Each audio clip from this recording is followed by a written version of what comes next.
Hoje eu vou estar falando um pouco sobre essa questão da morte do Papa Francisco, algumas implicações no cenário profético.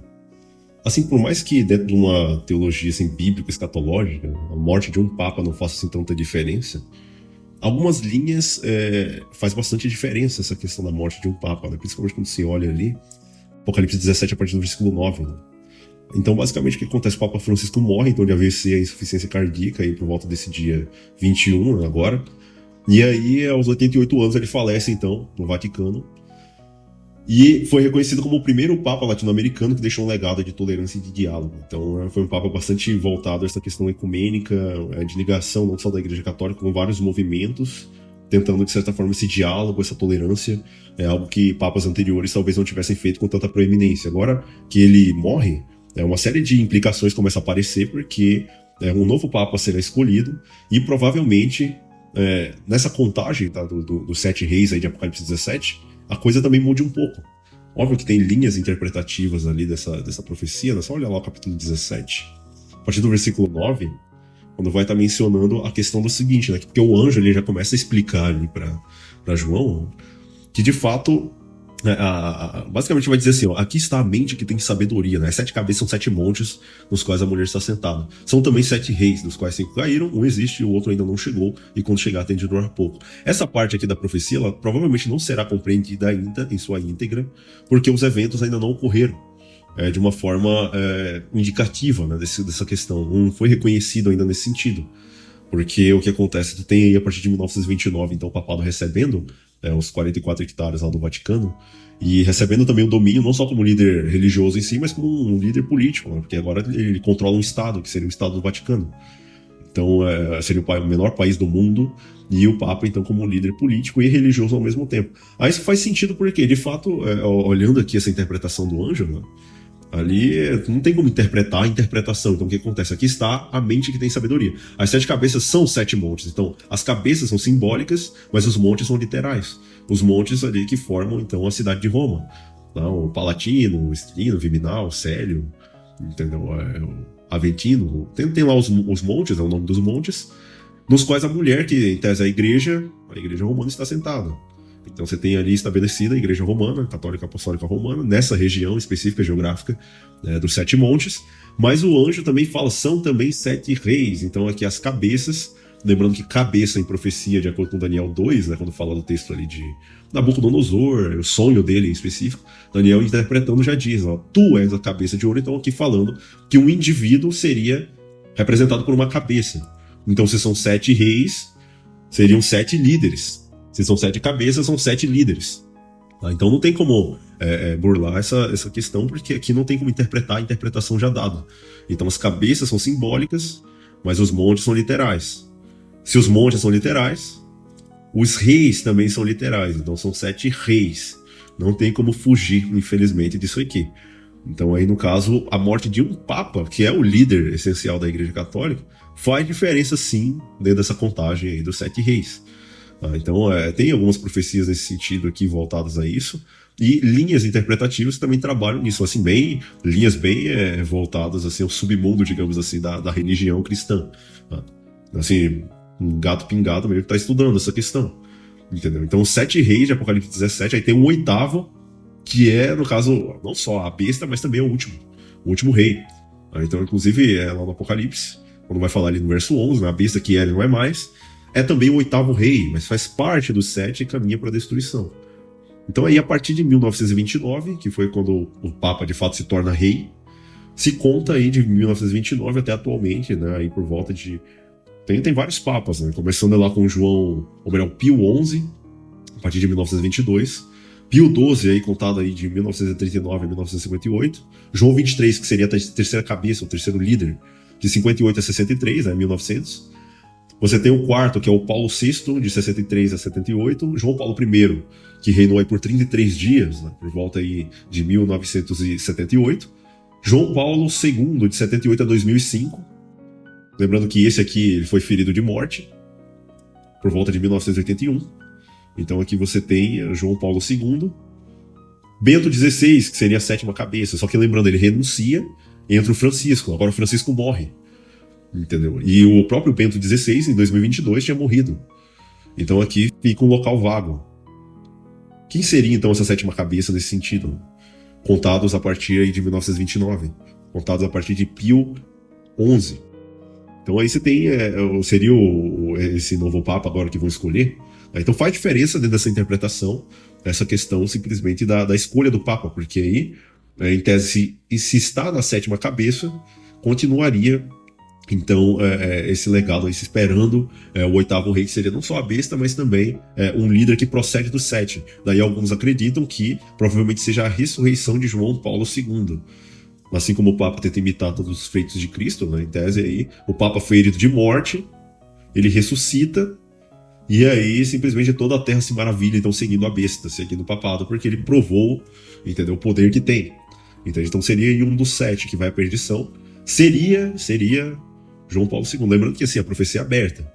Tá? Não tem essa questão de certo ou errado por enquanto, porque a questão é identificar esses poderes, mas só que está lá no seio da Igreja Católica a questão. Então, esses sete. Aqui quem tá, é o que tem sabedoria. Entendeu? 7 reis, as 7 cabeças, os 7 montes, dos quais a mulher está sentada, são também 7 reis, dos quais 5 caíram. Aí 5 contando Pio XI, 12, João 23, Paulo VI, João Paulo I. Aí para. 5 caíram, 1 resiste, seria o João Paulo II, que é ferido de morte. Aí tem a sétima cabeça, que seria o Bento XVI e o Francisco. Bento XVI morreu, Francisco morreu. Entendeu? E agora se espera aí um novo Papa, que continua na sétima cabeça, como sendo o sétimo líder, né, da Igreja Católica. E aí, posteriormente, o oitavo, que procede do 7, mas que vai à perdição, que em tese seria o João Paulo II. Tá? Então, assim, não está fechado isso, não é uma doutrina, não é uma questão assim voltada você tem que crer nisso, senão você vai se perder ou acontecer alguma coisa nesse sentido. Mas é uma ideia que justamente busca tentar entender, né, essa dinâmica não só entre as cabeças e os montes, mas também outros elementos da própria profecia. Mas o fato é que assim, a morte isolada, pelo menos dentro da interpretação global, né, que se tem, a morte de um Papa não iria ser tão relevante. Não. O que tu tem é simplesmente uma questão política da coisa, entendeu? Porque agora a igreja vai ser obrigada a fazer um período de transição. Então ali a morte do Papa Francisco então vai desencadear uma série de acontecimentos significativos dentro da igreja. Tá? Então quais seriam esses indicativos? Né? Então tem aí então, essa questão do conclave. Após a morte do Papa, a igreja entra num período conhecido como, no caso aqui, sede vacante, né? Ou seja, a cadeira vazia. E aí durante algum tempo tá o colégio de cardeais, então ele assume a responsabilidade de governar a igreja de forma assim, interina, né, digamos assim. Então, basicamente, a sétima cabeça, em tese, continuaria, mesmo após a morte dos dois papas. E aí organizam o que? Um conclave. Os cardeais, com menos de 80 anos, se reúnem em um conclave no Vaticano para eleger um novo papa. Esse processo é tradicionalmente envolto em sigilo e oração, e com o mundo aguardando o sinal de fumaça branca na chaminé da Capela Sistina, proporcionando a eleição de um novo pontífice. Tá? Outros impactos também que vão envolver aí a morte do Papa Francisco, não só assim nessa linha de interpretação, né, mas vai envolver aí o mundo inteiro, é que a Igreja Católica perde aí uma das grandes lideranças. Tá? A própria direção futura da Igreja também fica meio que à mercê do próximo Papa que vier. A eleição de um novo Papa molda então a direção futura da Igreja, influenciando então suas políticas, doutrinas e também relações com outras religiões e também nações. Então são outras perspectivas nesse sentido. As próprias divisões internas também da Igreja, dependendo do tipo de sucessor, pode haver um aumento de divisões ou então até mesmo a busca por uma unidade entre elas, dentro de pontos comuns, né, digamos assim, porque mesmo dentro da Igreja Católica há divisões. Entende? No mundo tem outras implicações globais também, porque o Papa ele é chave na questão das relações internacionais, promoção de paz, o diálogo e a própria justiça social também dentro do mundo. Então ele é uma figura central. Todos os governos praticamente se curvam ao papado, como está escrito lá em Apocalipse 13. Então você tem aí essa ideia, não só os governos, mas também a terra inteira. Então se curva diante do líder, do pontífice romano. Então basicamente você tem aí uma influência específica também do Papa dentro dessa questão da opinião pública, porque ele geralmente aborda a questão de pobreza, principalmente meio ambiente e direitos humanos, só que sempre vinculando isso às suas doutrinas fundamentais, a trindade em específico e também a santificação do domingo, né, que são os dois principais estandartes idolátricos romanos atualmente. Tá? Então é um negócio assim bem, bem complicado a morte dele, né? Porque agora não se sabe exatamente quem virá e nem que tipo de políticas que serão feitas, entendeu? Ou que ele vai influenciar as outras nações a fazer. Entendeu? Então, basicamente, qual que foi o legado do Papa Francisco? Né? Ele promoveu várias reformas, dentro da própria igreja, a defesa dos pobres, dos marginalizados, diálogo com confissões religiosas diferentes e também grupos sociais diferentes. Então ele buscou justamente essa unidade entre esses grupos, tanto é que é pintado como um papa altamente tolerante e também voltado a essa questão da unidade, da busca então por conciliação e tolerância religiosa. Só que o que acontece é basicamente a morte do Papa Francisco, ela além de desencadear diante dessa questão assim do ficar vazio ali, né, o trono papal, digamos assim, você tem então uma perda para a Igreja Católica, mas ao mesmo tempo uma certa perspectiva onde supostamente a igreja possa ganhar com isso também, entende? Então, se fosse observar assim, puramente de forma profética, né, apocalíptica, coisa, né? Então o que o papado está ligado? Está ligado a Daniel 7, por exemplo, o chifre pequeno. O chifre pequeno, ali que arranca 3 dos 10 chifres, que havia no animal terrível e espantoso. No chifre pequeno havia olhos, havia uma boca como de homem, proferia um monte de blasfêmias, né, diante de Deus, a despeito da principal doutrina católica, que é a Trindade. Então eles continuam pregando e falando que Deus Pai, Deus Filho, Deus Espírito Santo, né, que é uma blasfêmia total contra o único Deus verdadeiro, que é o Pai, né, de acordo com João 17,3. Então basicamente aqui o papado vai estar ligado em Daniel 7. E também a própria besta de Apocalipse 13. O papado é a própria besta em si. Entende? Então, assim, basicamente tá enraizado isso dentro do método historicista, da própria interpretação profética.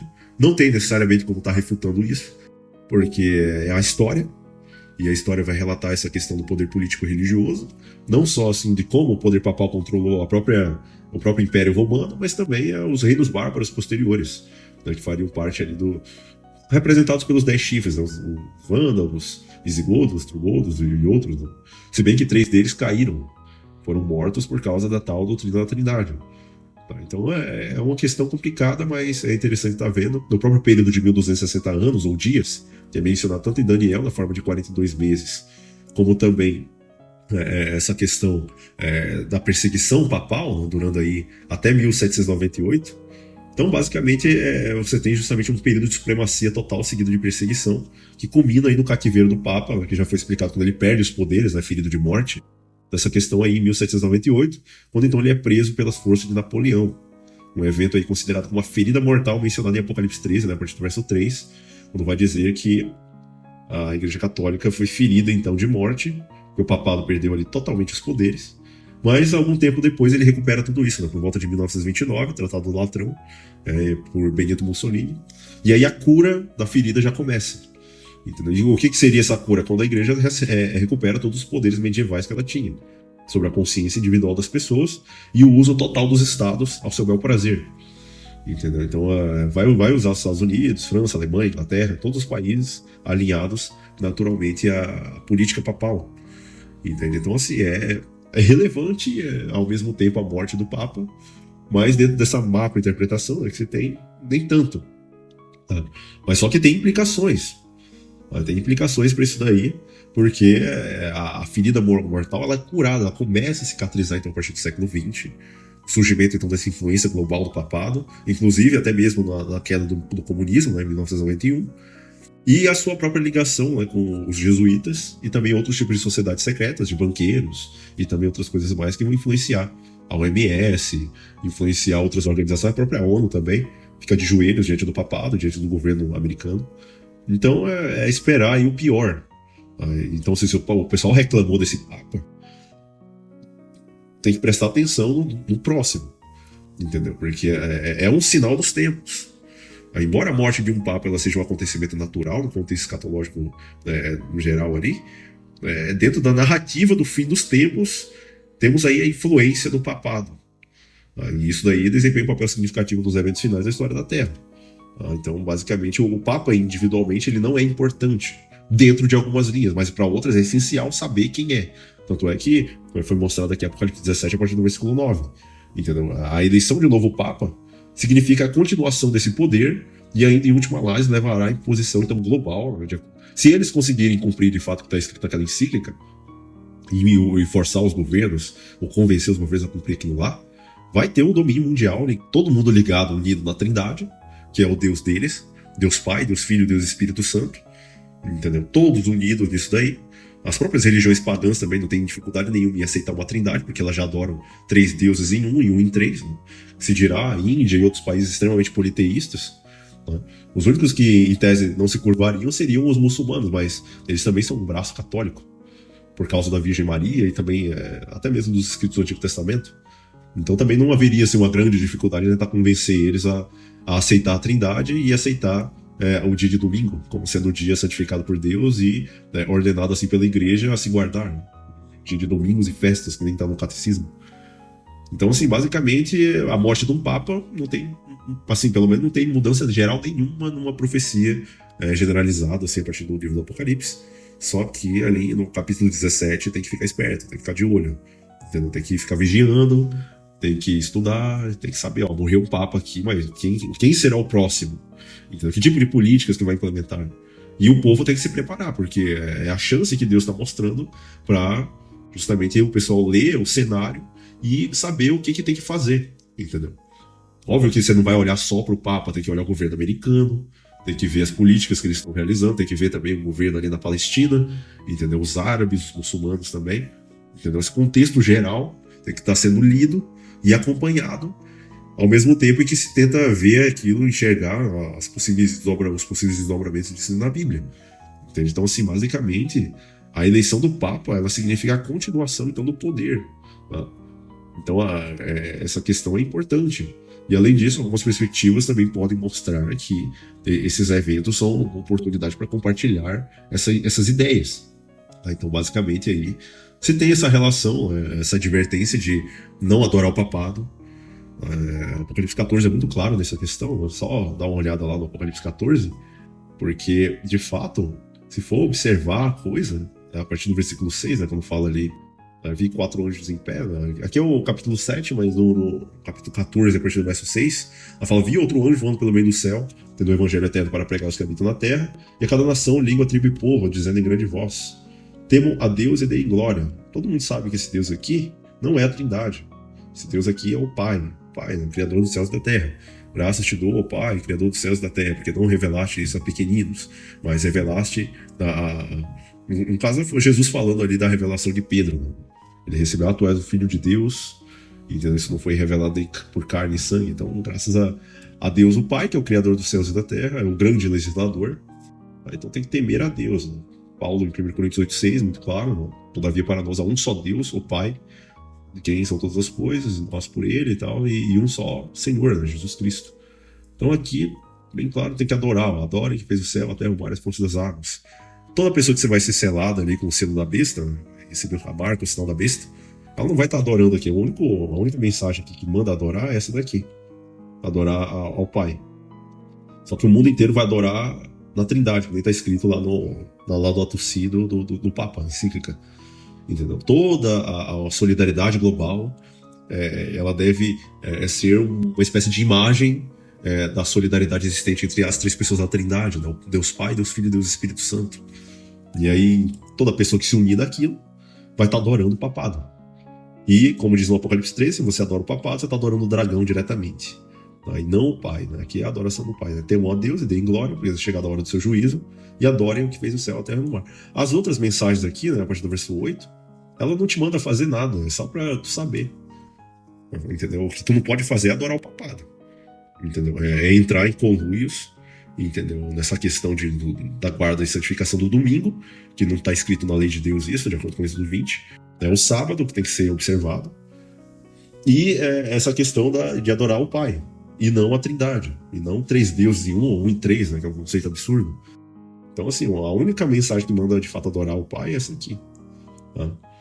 O Pai é Deus. Deus que está no céu, o Pai Nosso que está no céu. E não o Papa. O Papa é a corruptela disso, a versão humana, entendeu? Que tenta usurpar o trono divino, que se senta no lugar de Deus e quer parecer Deus. Entendeu? Então é complicado essa questão deles aí. Mas, de fato, quem adorar o papado vai estar contra justamente essa mensagem. O outro anjo fala que caiu a grande Babilônia, que fez morada no caso aqui, ó, caiu a grande Babilônia, que fez com que todas as nações bebessem do vinho do furor da sua prostituição. E o terceiro, aqui não tá te mandando fazer nada, só saber que a Babilônia caiu. Entendeu? Que essas igrejas aí, a própria igreja católica, todos esses movimentos aí não aproveitam. porque todos eles estão unidos nessa ideia da Trindade, nessa questão também que eles não obedecem aos mandamentos de Deus também, rejeitam, não quer saber do sábado e nem de outros mandamentos. Então não tem como observar os 10, né, se você tropeça em um. O próprio Tiago disse, né, que aquele, pois, que guarda toda a lei, mas tropeça em um só ponto, se torna culpado de todas. Então é complicado isso daí. Tá? E a última mensagem aqui, ó, se alguém adorar a besta, sua imagem, é um aviso, uma advertência, só que eu preferiria chamar de ameaça. Quer dizer, Deus está ameaçando as pessoas. Não que ele queira ameaçar, mas é a consequência natural de quem fica pisando a lei de Deus e não quer adorar o Pai. Entendeu? E ele quer adorar seres humanos que governam e controlam os poderes mundiais aí. De certa forma que se você quiser paz com o mundo, infelizmente você vai comprar briga com Deus, né, diretamente. Porque o que acontece, né? Se alguém adora a besta, ou seja, se alguém adora o papado, e a sua imagem, quem que é a imagem do papado? Né? A imagem do papado é o governo americano, né? Quem fica levando em conta as ordenanças e as leis americanas, tá aqui, ó. Quem adorar o papado e também a sua imagem, recebe a marca na mão e na fronte. A marca na mão aqui, de acordo com o livro de Eclesiastes, a mão ela simboliza o trabalho. Né? Tudo quanto pois vier a mão para fazer, faz conforme as suas forças. Então aqui a mão tem que ver com o trabalho, tá? Porque as pessoas não vão querer parar no dia de sábado para adorar, vão parar no domingo. Né? E na mão é justamente isso, por causa do trabalho dela. Né? Obviamente, juntando isso com aquela informação lá de Mateus 24, versículo 15, se eu não me engano, é muito claro ali a questão da abominação da desolação, que são os estandartes idolátricos romanos cercando Jerusalém. Então, quais são os estandartes idolátricos romanos atuais? A Trindade e o decreto dominical, a guarda do domingo em absoluto. Então, basicamente, aqui, ó, não só quem adora o papado, mas quem aceita trabalhar no sábado para ficar guardando o domingo e ficar conivente com essas políticas aí do Estado sobre as empresas, recebe na testa ou na mão. Né? Na mão eu falei, a testa é uma outra simbologia, né, bíblica, que tem que ver com o coração, a mente, né, essa ideia. Quer dizer, as pessoas já estão preparadas, a maioria já está selada na testa aqui com assim, uma preparação já desse selo da besta, porque boa parte delas creem na Trindade, eles não têm como diz aqui no versículo bíblico, no capítulo 14, eles não têm o nome do Pai escrito na testa, eles têm o nome da Trindade, né, que é o Deus Confusão, que é o Deus Babilônico, entendeu? Essas trindades aí, né, Deus Pai, Deus Filho, Deus Espírito, que não tem como provar, né, que é 1 em 3, 3 em 1, e que é uma unidade de 3 pessoas coeternas ao mesmo tempo, entendeu? Então as pessoas já estão sendo preparadas na testa para receber esse selo, elas vão aceitar de livre, espontânea vontade, vão aceitar mentalmente isso. O outro aqui que é selado na mão, ele talvez não concorde, né? Com essa ideia de guardar o domingo e da Trindade, mas só que por causa do trabalho dele, ele vai ser forçado então a ser selado na mão. Mas só que a mensagem fala assim, ó, que se alguém adorar a besta, adorar o papado, adorar o governo dos Estados Unidos, né, ficar cumprindo lei americana, que é contrária à lei divina, e recebe na sua mão ou na sua testa, né, ou seja, recebe voluntariamente, assim, mentalmente, né, essas marcas, o domingo, a aceitação da Trindade, que são contra o Deus verdadeiro, simplesmente o tal beberá do vinho do furor de Deus, preparado sem mistura no cálice de sua ira, e será atormentado com fogo e enxofre diante dos santos anjos da presença do Cordeiro. Aqui ele vai receber as 7 pragas. Tá? Então, a morte do Papa é simplesmente um evento para chamar a atenção do povo para adorar o Deus certo, entendeu? E sair dessa perspectiva de adoração do Deus errado, Deus falso. Então, assim, basicamente, a fumaça do seu tormento sobe para todo sempre, e os adoradores da besta e da sua imagem, a quem quer que receba a marca do nome da besta, não tem descanso algum, nem de dia nem de noite. Aqui está a perseverança dos santos. Aí dá a característica aqui de quem vai subsistir, né? Os que guardam os mandamentos de Deus e têm a fé de Jesus. Tem que olhar a lei de Deus. Se a lei de Deus diz que é para... Fala o seguinte lá, né? Eu sou o Senhor teu Deus, que te tirei da terra do Egito, da casa de servidão. Não terás outros deuses diante de mim. Ok, não temos outros deuses diante do Pai. Tá tudo certo. Entendeu? Agora, se um indivíduo cria um Deus Pai, um Deus Filho, um Deus Espírito Santo, né, que é um Deus inventado filosoficamente, aí tem problema. Entendeu? E a lei diz para guardar, lembra-te do dia de sábado para o santificar. 6 dias trabalharás, farás toda a tua obra. Só que no catecismo católico romano é dito guardar domingos e festas. Aí tem que escolher, né, o que vai fazer. Mas o foco é que tem que se preparar, tem que vigiar, tem que estar olhando para todas as direções e acompanhando na Bíblia realmente o que tem que ser feito.